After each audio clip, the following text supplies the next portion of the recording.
Hey everyone, it's Coolkid here, back for another One Piece chapter review. Chapter 1073, and oh boy, oh boy, oh boy. This is another chapter I really want to talk about, and it's just like last chapter where, I mentioned that at the end of last chapter. It's one of those chapters where at the end of the chapter there's something big that everyone's talking about, and this chapter is just the same. My God. I mean, I don't like to usually spoil chapters, but I don't really care for spoilers, so I'll just say this. If you haven't read the chapter yet, go read the chapter before going on this chapter review. Okay? That's all the warnings I'll get to say here. And I don't really think I have anything to say before getting on the chapter review. So, yeah, let's get started with the chapter review. But of course, as always, we must get started with the cover page.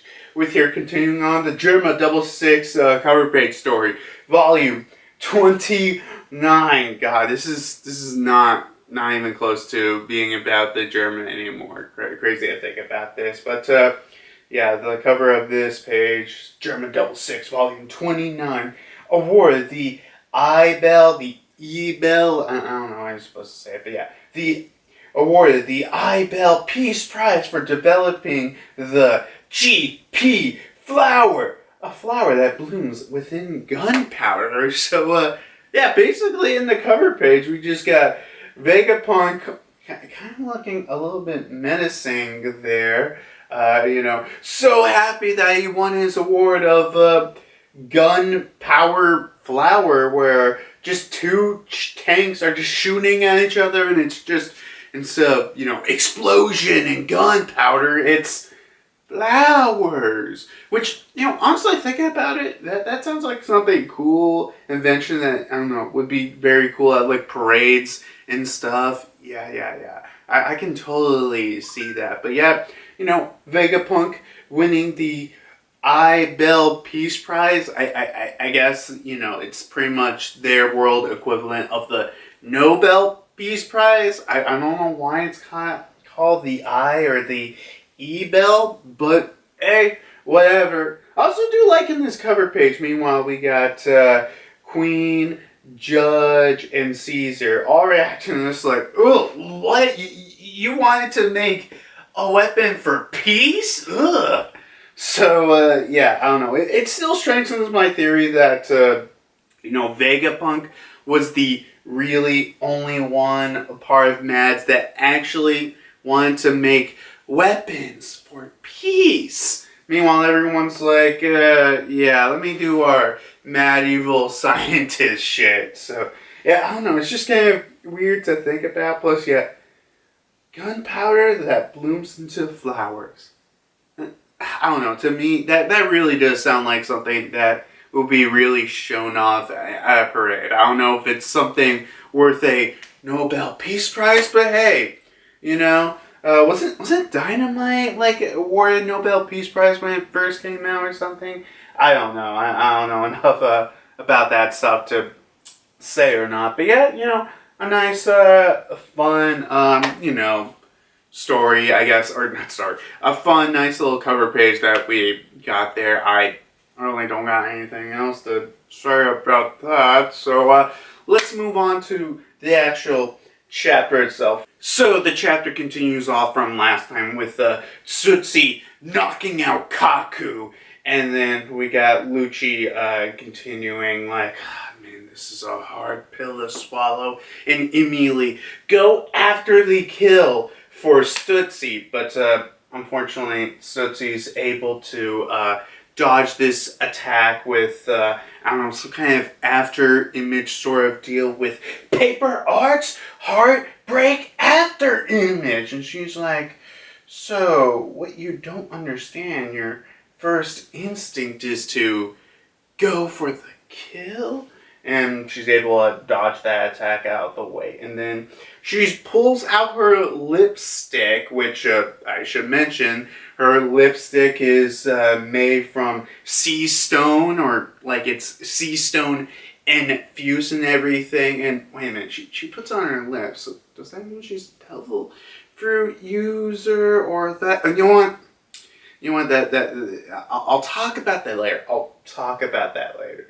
But yeah, Stussy, takes the lipstick and freaking stabs it into Lucci, holding him down, unable to move. And she's like, "You're so wild." And immediately bites down on Lucci, knocking him out. And she's like, "I know how strong both of you boys are, but unfortunately, fighting fair and square against you would just be stupid on my part." And that ends that with the fighting between the CP0, knocked down that easily. And I know some people are a little mad about it, but even as Stussy said, she's obviously on 101. She stands no chance against them, but with a surprise sneaked up attack like this, she can take them out kind of fairly easily.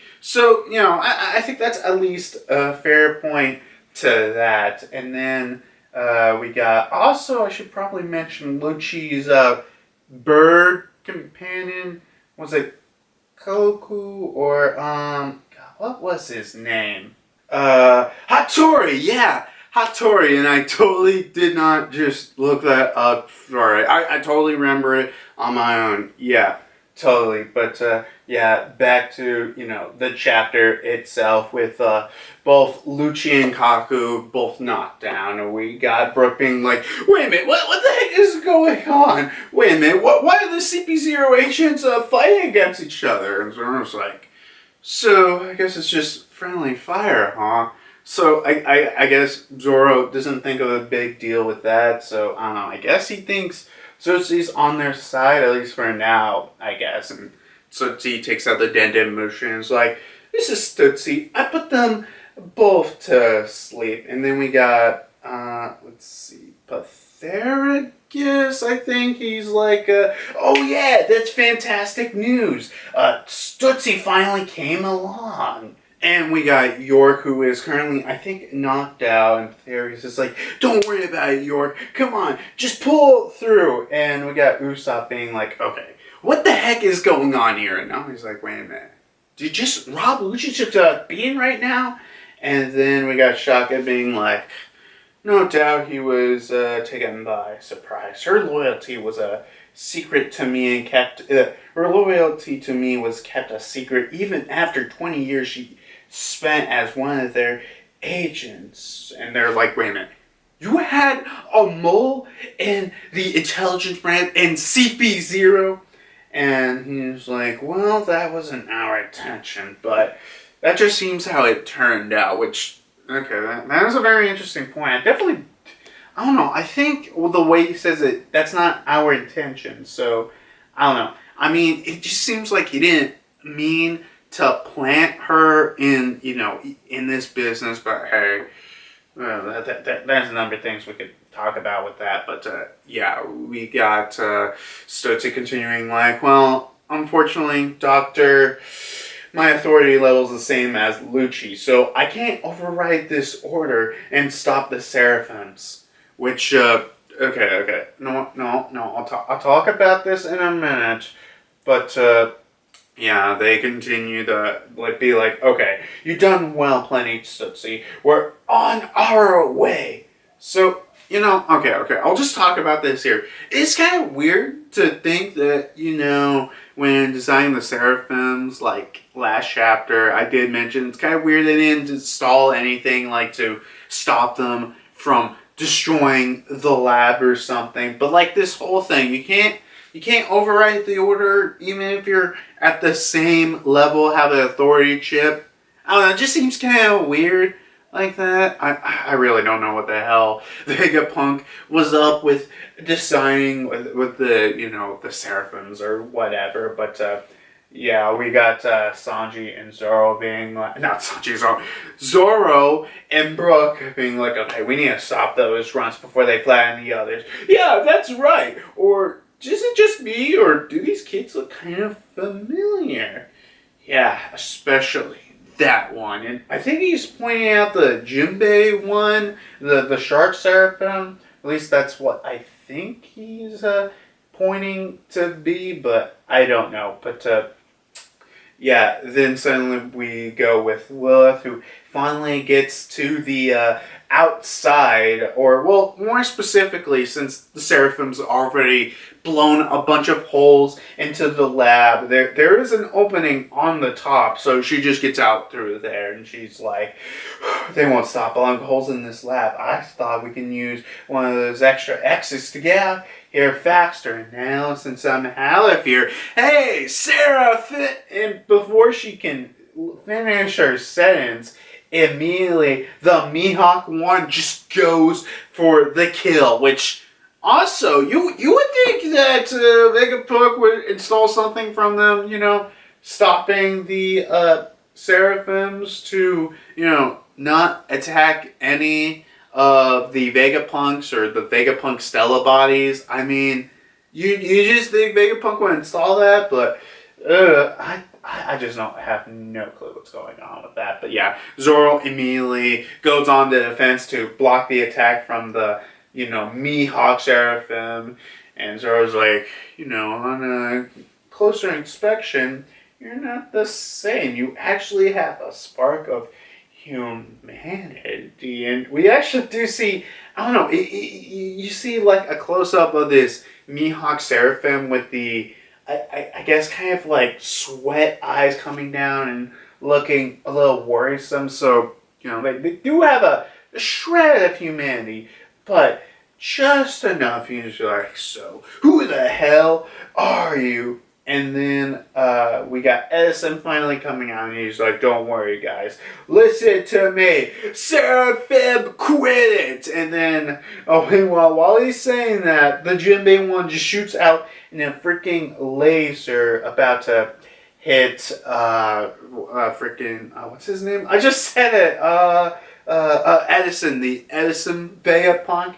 And it hits him while he's saying, quit it! Stop fighting immediately! And it hits Edison. But no, wait. It looks like Sanji was able to get in the nick of time and save Edison somehow. Which, I don't know what the hell was with Vegapunk thinking. Like, they barely had enough time to give out orders before they can issue one. It's just one of those things that you wonder, is Vegapunk really that smart? Did he not think of, like, oh yeah, don't attack the lab, don't attack any of the Vegapunks, no matter the order. You just would think that, but whatever. But yeah, you know, they rescue Edison, and we got a little just big sad, like, oh Edison, you're okay. Well, at least the Seraphims finally listen. And Zoro's like, can someone tell me what the hell are these things? And then we got Stussy, I presume, and she's like, Shaka, I've bound Lucci and Kaku with some stone. And Shaka's like, very much well obliged, Stussy. We're leaving the island, so you should come with us too. Yes, sir. And then the Usopp's like, what the hell? You can't keep adding these people. And then we got Luffy, who is just looking around for both Bonnie and Vegapunk. He's like, hey, Bonnie, where are you? Old man Punk, we can't leave without you. And then we got a wide shot of Egghead Island, and then we got the narrator being like, a truly unexpected development has happened. Dr. Vegapunk's main Stella body has vanished. And that ends that scene there with, oh my god. Okay, just literally all the craziness that's been happening so far for just to basically enough here saying, yeah, Dr. Vegapunk has mysteriously disappeared. And also, I guess also Bonnie too. Yeah, at least from what I'm inferring, yeah. Both Bonnie and Vegapunk has mysteriously disappeared. And it's interesting, because it's not like, you know, they did like Luffy at the end of this section. Luffy's like, hey, Vegapunk, old man, we can't leave without you. And him just yelling off. They could just end this here, but no. We got the narrator saying that Vegapunk has mysteriously disappeared.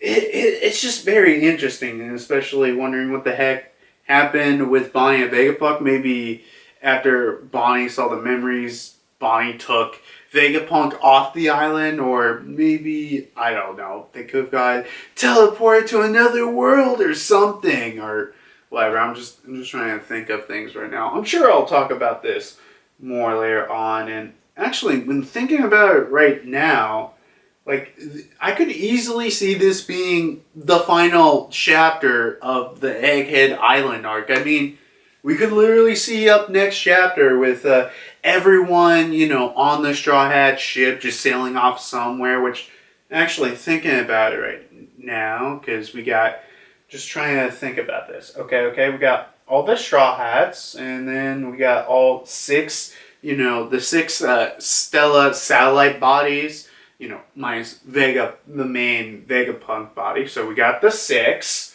And then we got Stussy, so 7. And then we got the 4 Seraphims? Yeah. The 4 Seraphims. So we got 11. So we literally just, in this arc, literally almost doubled the entire crew. And I mean, even though they aren't part of the crew, they're technically, for right now, traveling with the Straw Hats. We've just doubled, we literally just doubled everyone on the crew. Man, thinking about this, it's like, oh yeah, we got freaking Law, and then the 3 samurai from Wano traveling along with the Straw Hats. 4 extra people on the crew. Nah, let's make it 11. Man, just kind of crazy, I think. Man, I mean, because I'm sure everyone's like, I want to know who the next Straw Hat is. There's got to be at least another Straw Hat, guys. Right? But, yeah, I'm fine with this. with this. I mean, hey, who knows, maybe one of the Vegapunks will be a permanent Straw Hat member. Ooh. But, yeah, let's continue on before I keep going off topic, goddammit. But, yeah, after that, we go all the way to the Sphinx Island / Whitebeard's home island. And then everyone's like, hey, Marco, I thought he was so scary. Not for me. I wasn't scared. There were Marines all over the place and everything. Marco's like, whoa. I'm really sorry, you kids. I really didn't mean to leave when you were in such a bad spot. And I was like, it's not your fault, Marco. Those Marines were the worst. They said they were here for Whitebeard's treasure. They were just like pirates. And then we go to a flashback when all of this happened, where we got a bunch of Marines led by this rat-ass looking Marine captain or whatever. He was like, come on, if you don't play nice, if you play nice, you won't get hurt. Just remember, this place isn't affiliated by the world government. You have no legal rights here, so the Whitebeard pirates must have kept their treasure here. If you don't tell us, we'll consider this an act of defiance. Damn, that kid was literally right. These guys act literally just like pirates. I mean, we all know the Marines are corrupt in a way, but yeah, continuing on, this rat-ass looking bastard's like, I could shoot you all one by one. Maybe that'll make you more talkative. And the little kid's like, And the other one's like, there's no treasure here. Stop pointing the gun at my little brother. And then we got this old grandparent like, you really won't treat us as a fellow human just because we can't hate the government? You're monsters. Oh, are you sure that's wise to talk tough when Marco ain't around? Boys, hold her still. She's like, wait a minute, you can't do this. Well, time to get ready and steady. And the people are like, wait a minute, you can't just shoot her. She's just an old lady. And then suddenly, out of nowhere, Weevil comes. And she's like, get your hands off him! It just hits him just straight dead on, and he freaking gets, hit into like the side of the mountain. I mean, damn, I mean, I don't know about it, but I'm guessing this, was it Captain Ratvol or whatever, he's freaking dead. Dead. But, yeah, Weevil's like, stay away from Pepper's home. And they're like, oh my god, it's Weevil. Oh my god, the warships were meant to top the freaking warlords. What the heck is he doing here? Oh man, he just coming in, and they're like, sir, we've lost all contact with our squads. He got them all. What strength? He's a bona fide monster. Guys, we need backup, okay? Weevil just showed up, okay? Requesting assistance immediately. And basically that ends that flashback here. Damn, well, Weevil ain't going down just yet. And the kids continue. It's like, if it wasn't for that big guy, the whole village would be toast. And he's like, what a hero. I'm glad he safely showed up. And then a mysterious old lady comes like, oh, that was the end of it, Marco. Do you think who did they set in for backup? No ordinary admiral. It was Admiral Real Goku / Green Bull. He wasn't pulling his punches. He's taking my sweetheart Weevil away. Give me back my beloved son. And while you're at it, fork off new gifts and heritage money too, okay? But yeah, we got the BAM! Title cards. Former member of the Rock Crew. Self-proclaimed scientist. Mad's resident freeloader. Okay. Resident freeloader, Miss Bucking / Buckingham Stussy, which, oh my god, okay, I gotta stop here and say this.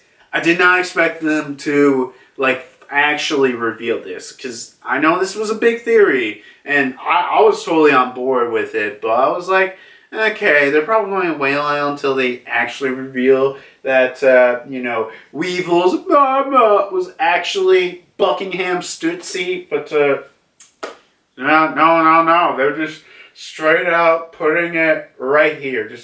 Man, it's just crazy, I think, but, yeah, I mean, oh god, okay, I got so much to talk about Buckingham later, but we'll get into it. But yeah, so after that, she continues like, sent to prison for protecting her father's village.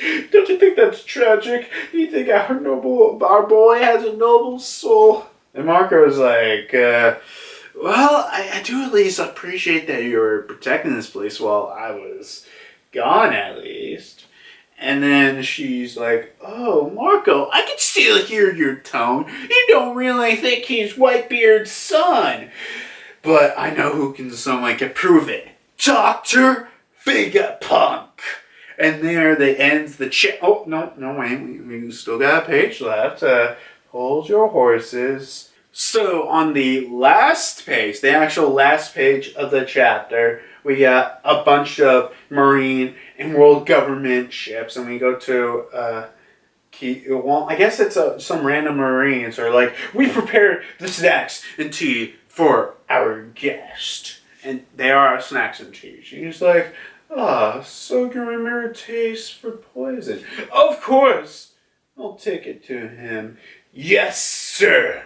And then we got Kichu bringing in, the snacks and the tea to this mysterious old man. And he's like, so, have you ever met Dr. Vegapunk before? And he's like, I did.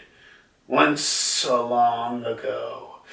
I think what's happening now is such truly a shame. And we get the reveal of who the heck this old man is. One of the 5 elders. And finally, a title card. Which, for this elder, God, we're getting at least for one of them. The highest authority in the world. One of the 5 grand elders. Saint J. Garcia? I don't know how you say it. Garcia Saturn. And then actually, the chapter ends, unfortunately, with a break.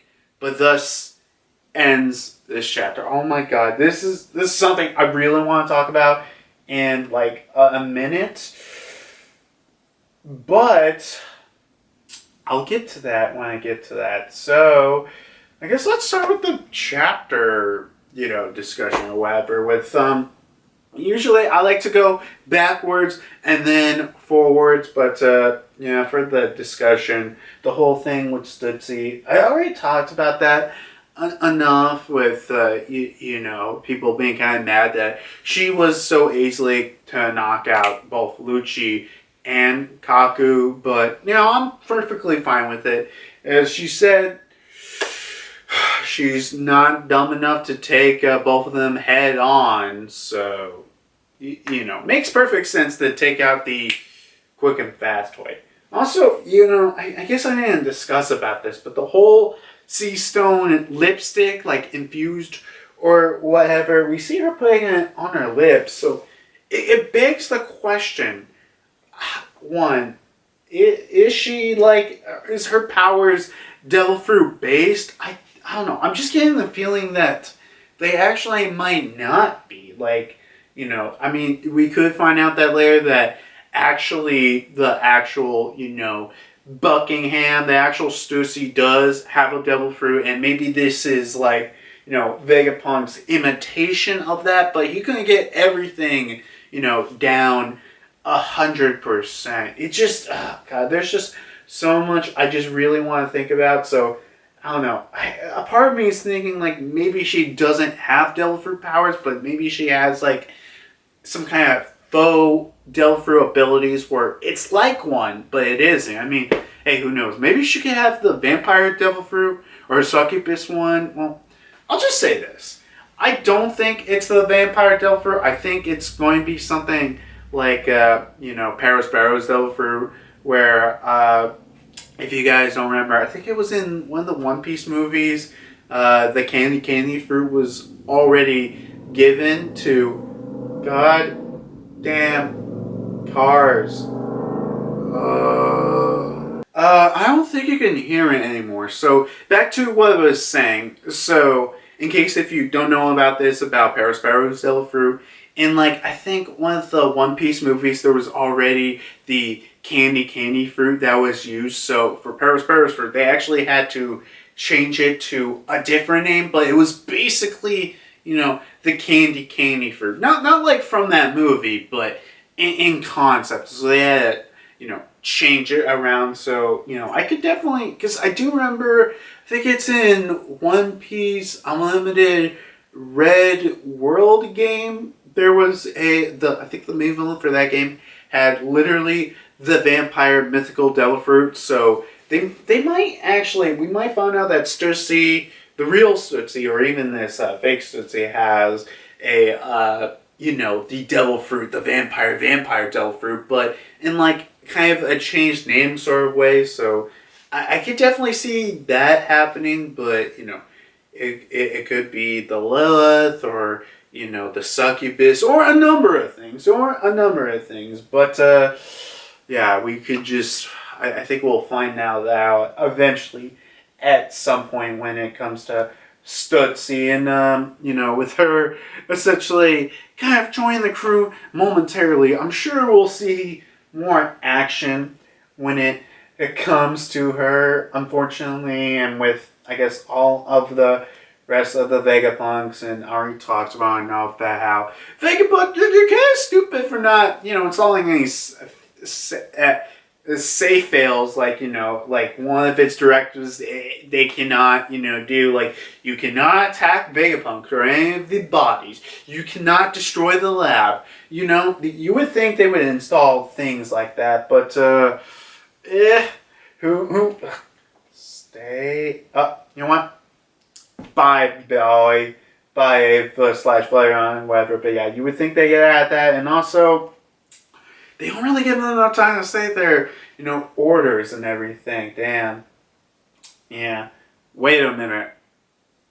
What if somehow we there's a point where, because we're right. No, wait. I'll wait till put that in.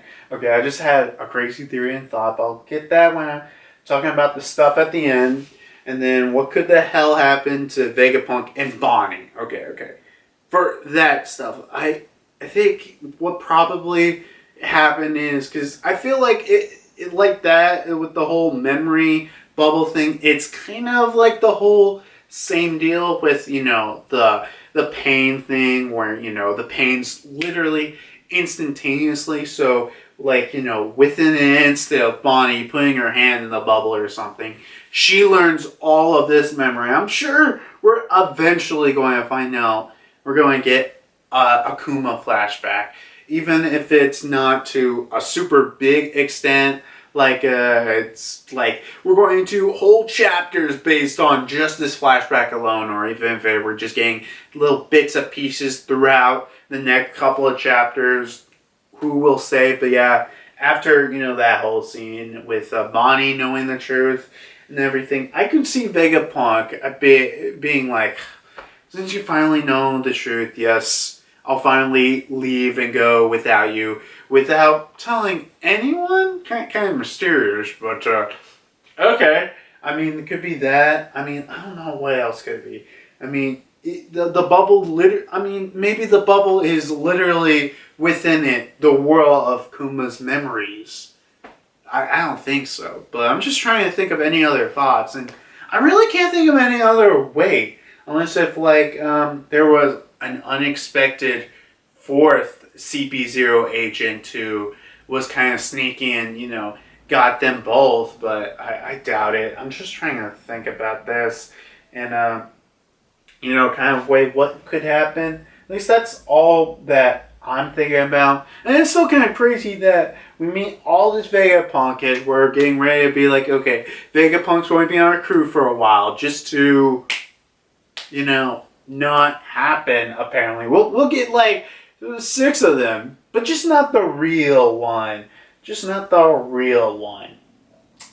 And then we got the whole scene with, the flashback with Edward saving, protecting Sphinx Island, which, maybe makes sense for Weevil. I mean, he's kind of dumb-minded, but he's like, Papa, I'll save Papa's laboratory and everything. And then, him being off-screen by freaking goddamn Greenbolt makes perfect sense. I mean, look, is Weevil strong? Yes. Is he stronger than Admiral? Probably not. I don't think so. And I mean, look, I don't want to get into power scaling bullshit, but I just feel like that's happening. But at least, I am at least liking the focus that we're getting to these characters, because both Weevil and Buckingham, or I'll just say Miss Bucking, for a while, they were introduced in the story, and we didn't see much of them. And I really wonder, what was Oda exactly doing with this? And I don't know if Oda has always planned it this way or not. It could be like literally a number of things, but to kind of make I feel like at this point, Bucking and Marco have kind of a sort of alliance here, teaming up to eventually save Weevil. And I don't know. Right now, I don't think freaking Marco's leaving Egghead Island at this... Not Egghead Island. He's not leaving Sphinx Island at this point. It's probably going to be for a while, because he's like, dude, when I literally just left, a pirate just came in, and the Marines just came in and attacked the whole village. I just... with no one here to protect the place, I just don't trust myself leaving and everything. And... considering that he only left for a short time to go to Wano, you just got to think about it that way. He's probably not leaving, but the whole thing with Bucking saying, oh, I hear you doubt it. Well, why don't we go to Dr. Vegapunk? He'll tell you the truth. Okay.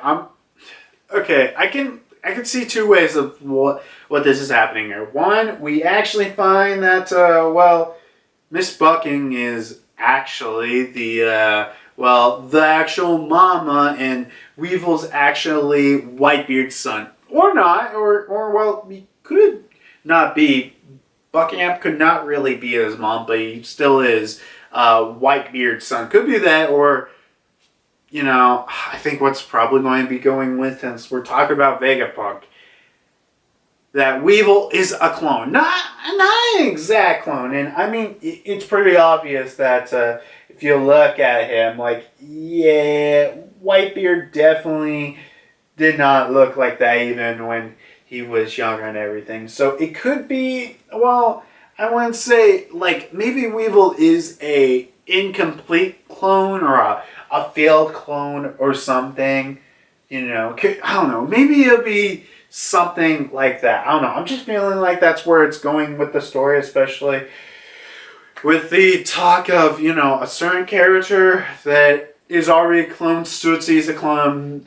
Miss Bucking, which they kind of Miss Bucking. We get the whole title card right here finally being like, yes, Miss Buckingham Stussy is the clone of Weevil's mom, or Weevil's mama, as we see with her titles: the former member of the Rocks Pirates, self-proclaimed scientist, the Mad's resident freeloader, Miss Buckingham Stussy.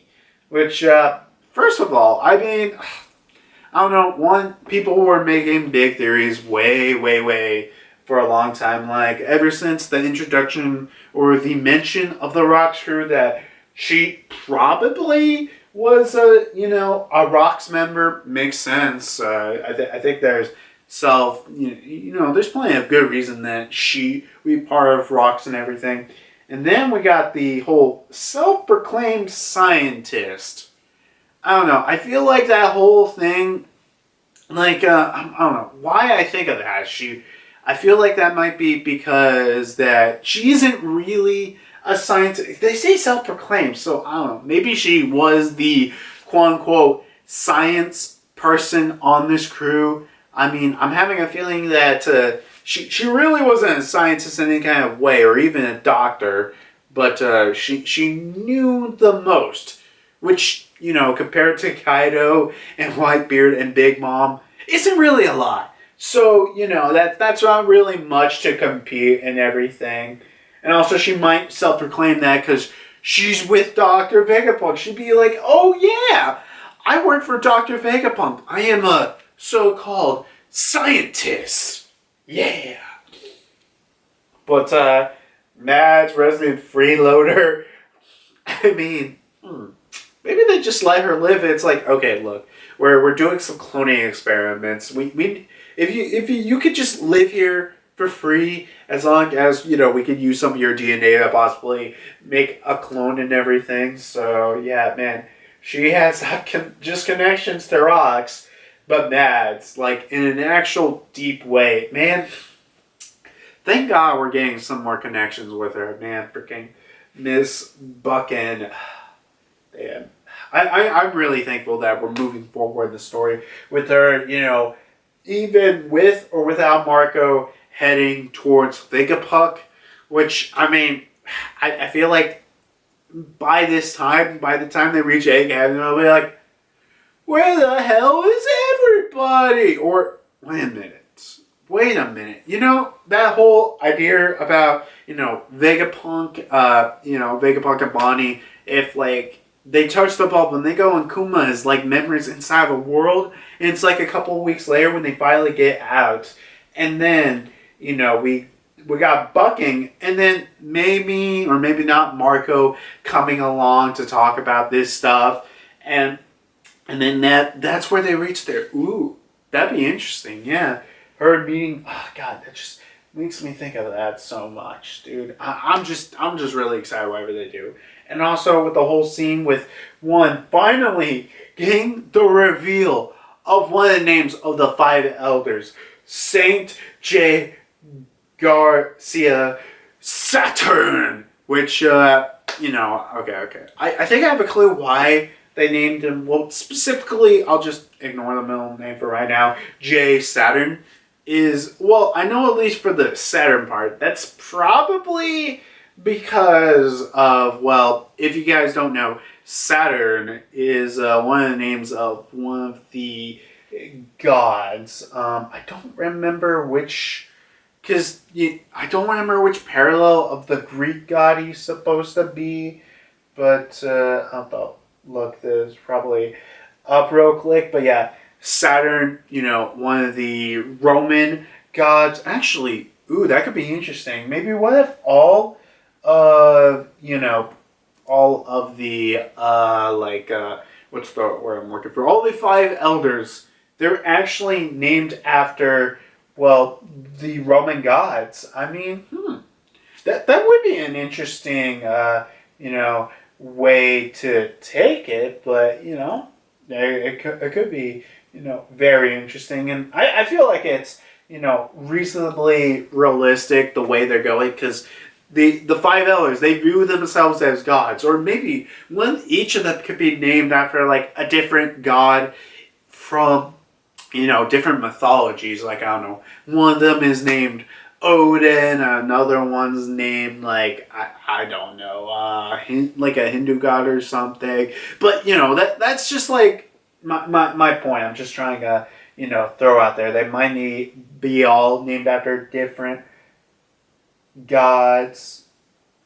Let's see. According to this, he is supposed to be the god of capital, time, wealth, agriculture, and liberty, and he is the father of Jupiter.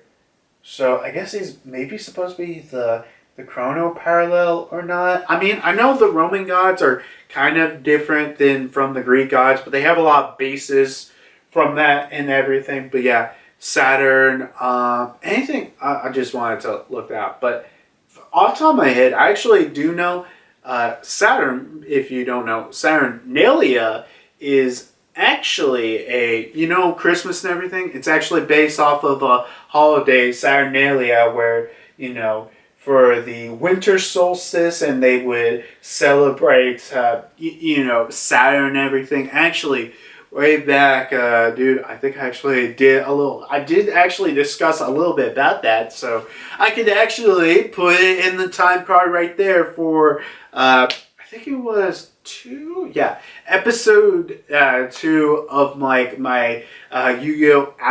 Advent calendar thing.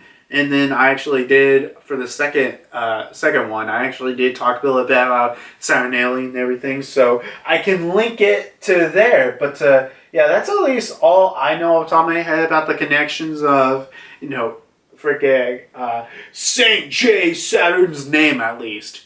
And I, expect for, in the future, I guess, to have all the other them being based, their names, at least in some aspect, being based off of, some kind of god from a certain mythology, maybe Roman, maybe they all have different ones. I mean, or maybe the ones specifically named after planets, because most of the Roman gods are named after planets. I know Jupiter, I think also Mercury, but other than that, I can't really remember all of that off the top of my head. So,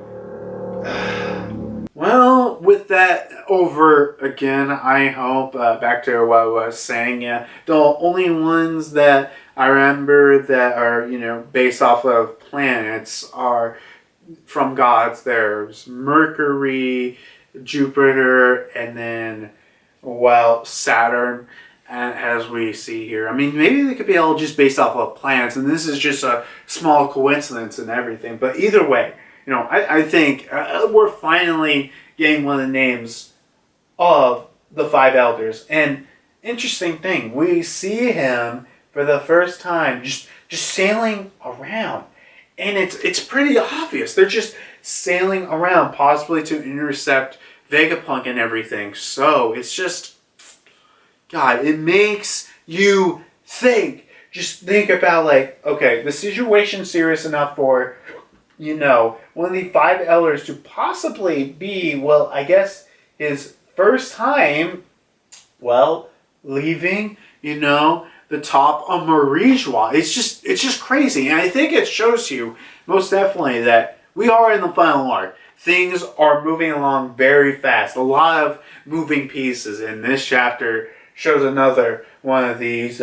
very mysterious moving pieces that we're going to have to deal with the five Gorosei actually on the move and everything. Makes me think. Also, the possibility of them actually intercepting either Vegapunk, the actual Vegapunk and Monty, or even the Straw Hat crew.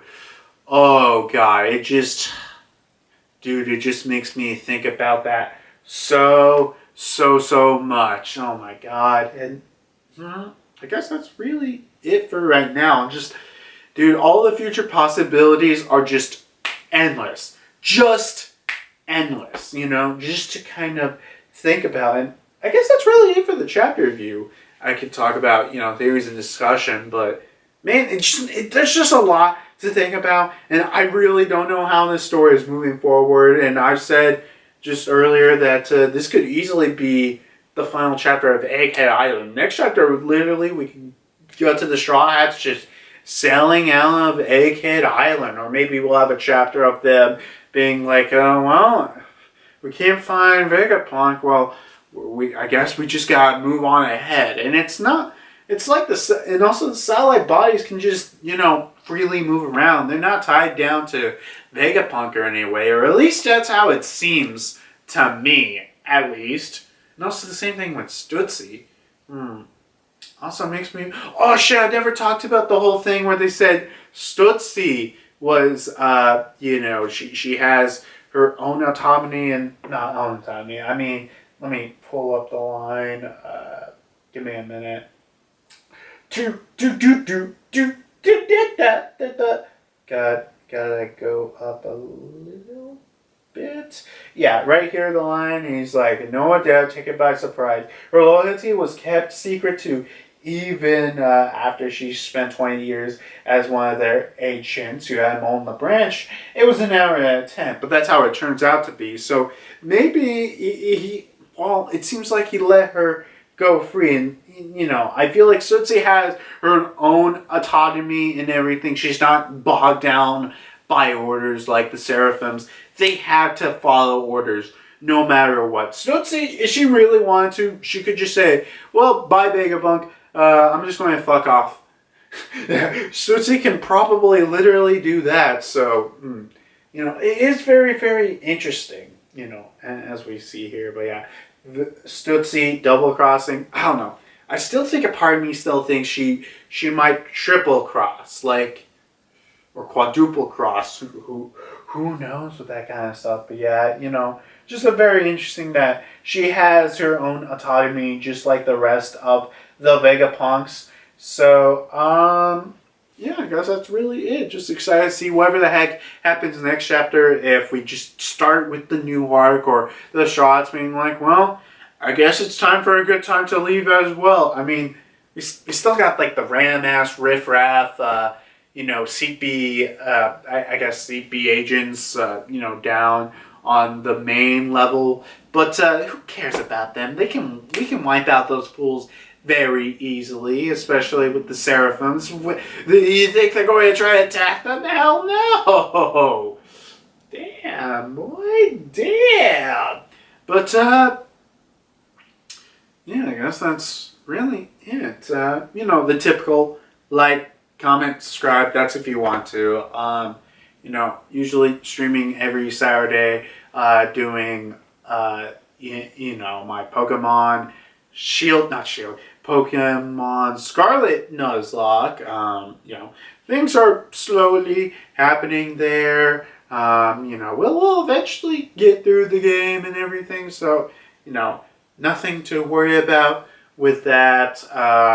You know, every Saturday or whenever a chapter comes out, every Saturday when the official release comes out, on the Runaway Warlords, they do their live reaction to the chapter. And I know, like, at the beginning of this year and the end of last year, I just skipped out on them. I don't know, I was busy, or I literally just overslept. But I like to join their streams. I'm planning to join them this time if nothing bad happens and I don't oversleep, but in case if I don't miss it, I'll probably be there. If not, I might show up at the end as a comment in the comic section, which I did for the last one.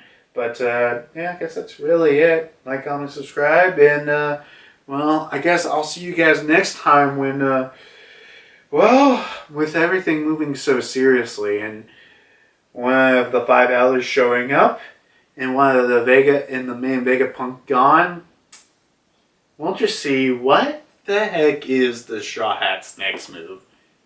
See ya. Whoa.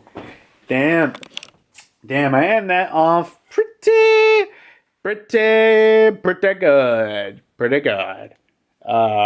I don't know what the hell else to say other than, I like this chapter review and everything. I don't know. I still want to do a video about, like, Stussy, because I like Stussy, okay? Well, not that. Okay, let me rephrase that. I want to do a video discussion about Stussy because right now she has a lot to talk about, and I feel like I could do, like, a whole 20-minute video just about good old Stussy, but it's one of those things we'll just have to see what we do in the future. Also, I don't know. I still also want to do that. What was it? Kingdom Hearts video discussing about all this stuff in what has Kingdom Hearts done in the theme parks. I don't know. It's just an idea that I recently got up and I want to do it, but fortunately, I'm just a kind of stupid old fool. Very, very stupid old fool. But, whenever I decide shut up phone, I'm sure I'll do. I mean, there's a lot of stuff that's been happening recently. I mean, like, I doubt this, but I did hear about, like, M&M's losing their mascot. Very sad news, or possibly just a marketing stunt. Because I'm feeling like that's what it might be. Just, what it possibly might be happening there. And then, for reasons, Justin Roiland's permanently bye-bye from Rick and Morty. I don't know. Personally, for me, I didn't really like the last, 3 to 4 seasons of Rick and Morty. I don't know. I just wasn't into it that much anymore. So either one or two things with Justin Roiland gone. One, we're about to start a new golden age of Rick and Morty. The show will finally be good again. Or, it's basically going to be slowly dying. But hey, I don't blame Adult Swim. There's no way they're going to lose such a big cash cow, unfortunately. Yeah, I don't know.